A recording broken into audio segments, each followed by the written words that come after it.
Hi, and welcome to the second part of our Module 2 lectures. In this part, we'll talk about innovation typologies.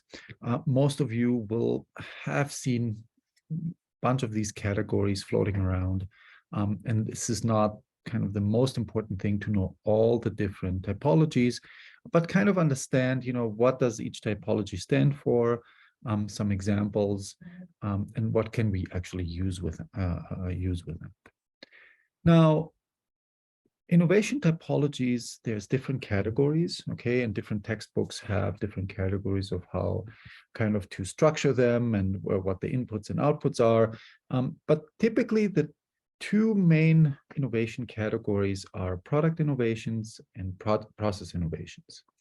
So product innovations is pretty intuitive, right? An iPhone or a car or something like that. Now, keep in mind that for product innovations, typically what we need process innovations to enable these, right? Now, we could have plain process innovations, right? So, for example, UPS, sending has these different ways of how they deliver mail, and again, depending on who seeing that or which perspective you want to take, a product innovation could be, it could be a product innovation for one organization and a process innovation for another.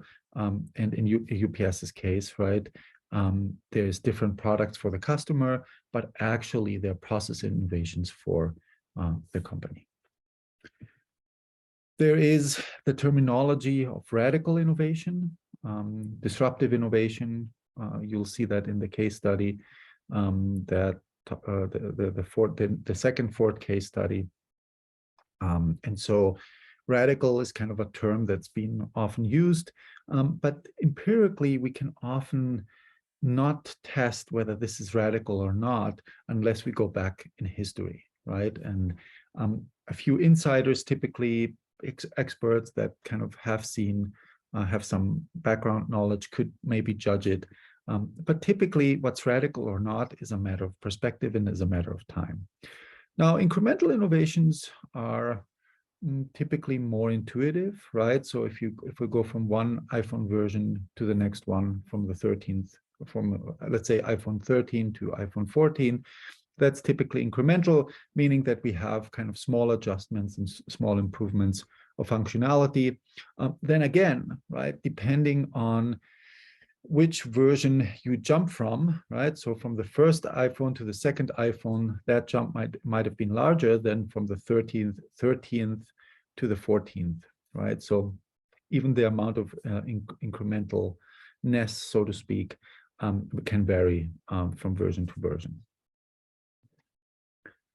We have competence enhancing and competence destroying innovation. And that's actually, I guess, from all the innovation types, the most relevant to really think through, right? And because competence enhancing, competence destroying innovation often has implications with respect to competition and the broader area of the market. So let's take, for example, right? So competence enhancing innovations, it's more like, the Intel Pentium 4 is built on the technology of the Pentium 3. Similarly, the technology of the iPhone 14 is somewhat based on the technology and the processes of the iPhone 13. However, right, so if you take an extreme example, let's say we use those electronic calculators. I don't know if you've ever seen these slide rule, these really old types of calculators that were purely mechanical, and people used to use for a while. Electronic calculators completely removed those, right? I mean, there was just no, and unless you go to a museum or unless you kind of use it for educational purposes, but electronic calculators essentially wipe these things off the market. Similarly, if you think about refrigerators, right? I don't know if none of us really remembers that, the time before refrigerators, but they used to get ice from places that are pretty cold, put them in warehouses, and then ship the ice to people, right, to kind of keep things cold. Turns out refrigerators kind of removed this whole process, right? There was a whole industry of, ships who would go out and get ice. This turns out to just, this whole industry is wiped off, and you'll see that in the Art of Innovation video. They'll talk a little bit about that. And again, right, so depending on the particular firm, so for Keufel and Esser, this was a competence-destroying innovation. For the electronic calculator companies, it was a competence-enhancing innovation. And what typically happens is that essentially the industry where that happens gets completely reorganized, right? So the people who were offering Keufel and Essers, these kind of mechanical slides, they didn't build enough competence to switch to electronic calculators, right? It just didn't happen. And that's also where usually these really rough transition happens between companies that offer these old status quo technologies and the new companies that kind of moved in. Similarly, another good example, although it didn't wipe out all newspapers or the logic of the newspapers, if we're looking at ads, right? So you probably heard recently that Google and Meta, they have to deal with some of the turndowns for the digital ad market. But typically that was the domain of newspapers. Newspapers were selling a ton of ads on their physical newspaper, and as Facebook and Meta and Google came along, they essentially started capturing the vast majority of this ad market, which is why a lot of newspapers moved to a subscription model, right? Because they had trouble kind of selling ads on their platform. This is a little bit more technical, right? So we can call it a component innovation. And so an example is if you take a bike, right? The way all of us have kind of used bikes in one form or another, you can innovate particular parts of the bike, right? So maybe the brakes or the bicycle seat, but you can also think about the overall architecture of the bike. If you've seen pictures of the 18th, 19th century bikes, they have like these big wheels. Sometimes you see that in the circus, or they show that in the circus. That used to be a completely different design than the traditional bikes that we are using now. You can have, I don't know if some of you have used these bikes with the really thick tires that people use for the beach. There can be some argument can be made that this is a little bit of an architectural innovation. Other people will say it's just a component innovation. Again, this is not really so much about what is what, rather than understanding that these different types exist, and that you're able to answer some questions about them. Again, as long as your arguments are well formulated and well evidenced, it's really not a big deal whether you call one this and the other one that. It really depends on the perspective that can change.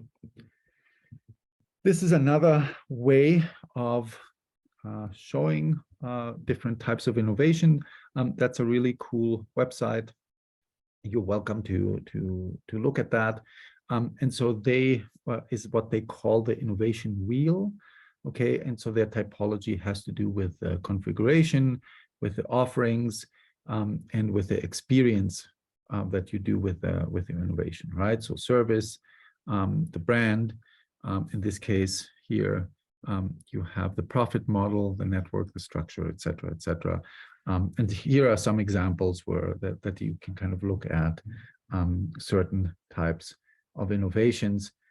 Again, the important thing is that you kind of understand that there is different types of how you organize innovations and how you call innovations, and that it's a possibility that people some different people will call things a little different or categorize things different based on their perspective. Okay, here are some context. I think I showed this picture before. This is like a classic innovation context, is drug development. We talked a little bit about the creative process beforehand in the previous section. And here the idea is, hey, I have all these different compounds. Now I have to figure out which of these compounds are going to be my next leads.